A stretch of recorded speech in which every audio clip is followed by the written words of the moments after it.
কথাই আছে, শখের তোলা ৮০ টাকা। যেমন কর্ম করবে তেমন ফল পাবে। যে কষ্ট করছে শহরের মানুষটা গ্রামে এসে, এটা যদি আরো ৪-৫ বছর আগে করা যেত তাহলে এতদিন কিন্তু মিষ্টি ফল পাওয়া যেত।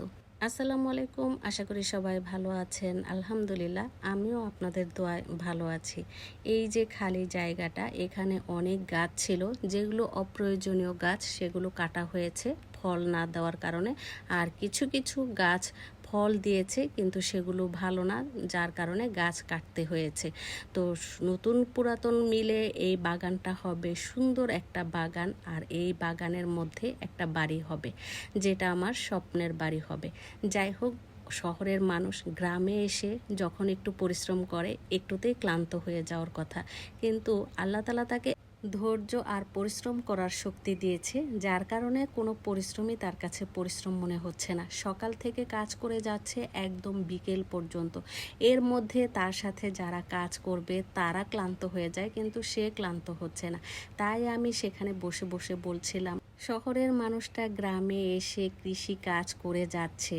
কৃষি কাজ বলতে কৃষি কাজ না হলেও এখানে ফল ফলাদির গাছ লাগানো হচ্ছে, এই কাজটা তো করে যাচ্ছে। সেই কারণে আমি তার সাথে একটু মজা করছিলাম। যাই হোক, এখানে দেখেন আমাদের বাগানের চারপাশে সুপারি গাছ, আনারস, তারপর আখ সব কিছুই লাগানো হবে। ফলসহ একটা জাম্বুরা দেখতে পাচ্ছেন। আর এই যে এখানে গাছ কেটে নিয়ে যাওয়া হচ্ছে, যে গাছগুলো কাটা হচ্ছে সেগুলো কিন্তু বিক্রি করে দেওয়া হয়েছে, সেগুলো নিয়ে চলে যাচ্ছিল। আর এদিকে আমি দাঁড়িয়ে দাঁড়িয়ে দেখছিলাম। যাই হোক, কাজ শেষ করে কিন্তু আমরা প্রতিদিন সন্ধ্যার আগে বাসায় ফিরে যাই। মানে বাসা থেকে আমাদের বাগানটা একটু দূর, এই কারণে আমাদের সকালে চলে আসতে হয়, আর কাজ শেষ করে আমরা সন্ধ্যার আগে বাসায় ফিরে যাই। স্বামীর ডিউটি হচ্ছে সে আমাদেরকে সকালে নিয়ে আসবে, আবার বিকেলে দিয়ে আসবে। এদিকে সে লুঙ্গি পরে ড্রাইভ করে, জিনিসটা আমার কাছে একদম হাস্যকর মনে হয়, আর আমি হাসাহাসি করি। কিন্তু সে যেহেতু কাজ করে, এই কারণে তাকে নিয়ে মজা করলেও সে বলে গরমের মধ্যে সবচেয়ে আরামদায়ক পোশাকই হচ্ছে লুঙ্গি। এইদিকে এটা হচ্ছে আমার 2 দিন আগের করা ভিডিও। সেদিন বিকেলবেলা সে এইভাবে আনারস মাখা খাচ্ছিল আর গাছ নিয়ে আসছে, সেই গাছগুলো আবার চারপাশে বেড়ার সাথে লাগিয়ে রাখছে, এই গাছগুলো লাগানো হবে। তো এদিকে সে যেখানে যে গাছটা লাগাতে হবে সেখানে সে এভাবেই রেখে দিচ্ছিল।